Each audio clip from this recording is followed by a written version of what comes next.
ഈ പ്രത്യാശയും വിശ്വാസവും സ്നേഹവും നഷ്ടപ്പെട്ടു പോകുന്നത് കൊണ്ടാണ്. മദ്യത്തിൽ ആശ്രയിച്ചുകൊണ്ട് സമാധാനം അന്വേഷിക്കുന്നതിന്റെ കാരണം വിശ്വാസവും പ്രത്യാശയും സ്നേഹവും നഷ്ടപ്പെട്ടു പോകുന്നത് കൊണ്ടാണ്. മയക്കുമരുന്നുകളിലൂടെ അതുപോലെ രാസമരുന്നുകളിലൊക്കെ ആശ്രയിച്ച് ജീവിതം നശിപ്പിക്കുന്നവര് ചെയ്യുന്നത് തങ്ങളുടെ ജീവിതത്തെ നശിപ്പിക്കുന്നതിന്റെ കാരണം അവർക്ക് ദൈവത്തിലുള്ള വിശ്വാസം ദൈവഭയം ഇല്ലാത്തത് കൊണ്ടാണ്. പ്രത്യാശ നഷ്ടപ്പെട്ടു പോകുന്നത് കൊണ്ടാണ്. ഈ പ്രത്യാശയുള്ളവരായി ജീവിക്കാൻ, പ്രകാശമുള്ളവരായി ജീവിക്കുവാൻ, അന്ധകാരത്തിന്റെ പ്രവൃത്തികൾ വിട്ടിട്ട് പ്രകാശത്തിന്റെ പ്രവൃത്തികളിലേക്ക് കടന്നു വരുവാൻ നമ്മളെ സഹായിക്കുന്നത് ഈ ദൈവത്തിന്റെ വചനമാണ്. ഞാൻ പറഞ്ഞു വന്ന അതാണ്. ദൈവത്തിന്റെ വചനത്തെ കുറിച്ച് യോഹന്നാൻ ശ്ലീഹാ എഴുതി വെച്ചിരിക്കുന്നു, അവനിൽ ജീവനുണ്ടായിരുന്നു, ആ ജീവൻ മനുഷ്യരുടെ വെളിച്ചമായിരുന്നു. വെളിച്ചം, പ്രകാശം. പ്രകാശത്തിൽ ജീവിക്കുന്ന മനുഷ്യൻ, പ്രകാശം ലോകത്തിലേക്ക് വന്നിട്ടും പ്രകാശത്തേക്കാൾ അധികമായി അന്ധകാരത്തെ സ്നേഹിക്കുന്ന മനുഷ്യൻ, തിന്മയിൽ വീണുപോകുന്ന മനുഷ്യൻ ദൈവത്തിൽ നിന്ന് അകന്നു പോകുന്നത് കൊണ്ട് അവനൊരു ദൈവിക മനുഷ്യനായി ജീവിക്കുവാൻ സാധിക്കുകയില്ല.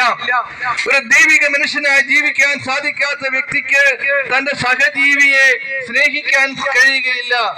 സഹജീവിയെ സ്നേഹിക്കണമെങ്കിൽ, സഹോദരനെ സ്നേഹിക്കണമെങ്കിൽ, കുടുംബാംഗങ്ങളെ സ്നേഹിക്കണമെങ്കിൽ, പങ്കുവെച്ച് ജീവിക്കണമെങ്കിൽ, സ്നേഹം കൊടുത്തും സ്വീകരിച്ചും ജീവിക്കണമെങ്കിൽ അവന് ദൈവാശ്രയത്വവും ദൈവഭയവും ദൈവവിശ്വാസവും ഉണ്ടാകണം.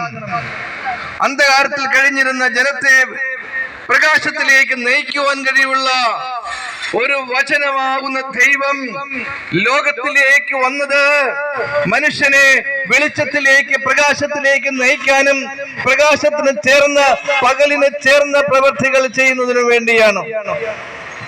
മോഷ്ടിക്കുന്നതും കൊല്ലുന്നതും വ്യഭിചാരം ചെയ്യുന്നതും തിന്മകൾ പ്രവർത്തിക്കുന്നതും അന്ധകാരത്തിന്റെ പ്രവൃത്തികൾ ചെയ്യുന്നതും മനുഷ്യൻ ഇരുട്ടിന്റെ മറയിലാണെങ്കിൽ, നാം പ്രകാശത്തിലായിരിക്കുമ്പോൾ, വെളിച്ചത്തിലായിരിക്കുമ്പോൾ, പകൽ വെളിച്ചത്തിലായിരിക്കുമ്പോൾ തിന്മ ചെയ്യാൻ ഭയപ്പെടുന്ന മനുഷ്യ, ഒരു കാര്യം നീ ഓർക്കണമേ, നിന്റെ ജീവിതത്തിൽ ഈ വെളിച്ചം ഉണ്ടാകണമെങ്കിൽ ദൈവത്തിൽ നിനക്ക് വിശ്വാസം ഉണ്ടാവണം.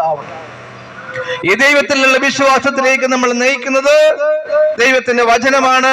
ആ വചനമാണ് മനുഷ്യനായി തീർന്ന ദൈവത്തിന്റെ വചനം. ആ അധ്യായത്തിൽ തന്നെ ഏതാനും വചനങ്ങൾ കഴിയുമ്പോൾ പറഞ്ഞിട്ടുണ്ട്, 12ാമത്തെ വചനത്തിൽ തന്നെ സ്വീകരിച്ചവർക്കെല്ലാം, തന്റെ നാമത്തിൽ വിശ്വസിക്കുന്നവർക്കെല്ലാം ദൈവമക്കളാകാൻ അവൻ കഴിവ് നൽകി. ഞാൻ നേരത്തെ പറഞ്ഞിരുന്നു, ദൈവമക്കളാകാൻ നമ്മളെ ഓരോരുത്തരെയും ദൈവം വിളിക്കുന്നു. പ്രകാശമായി ലോകത്തിലേക്ക് വന്ന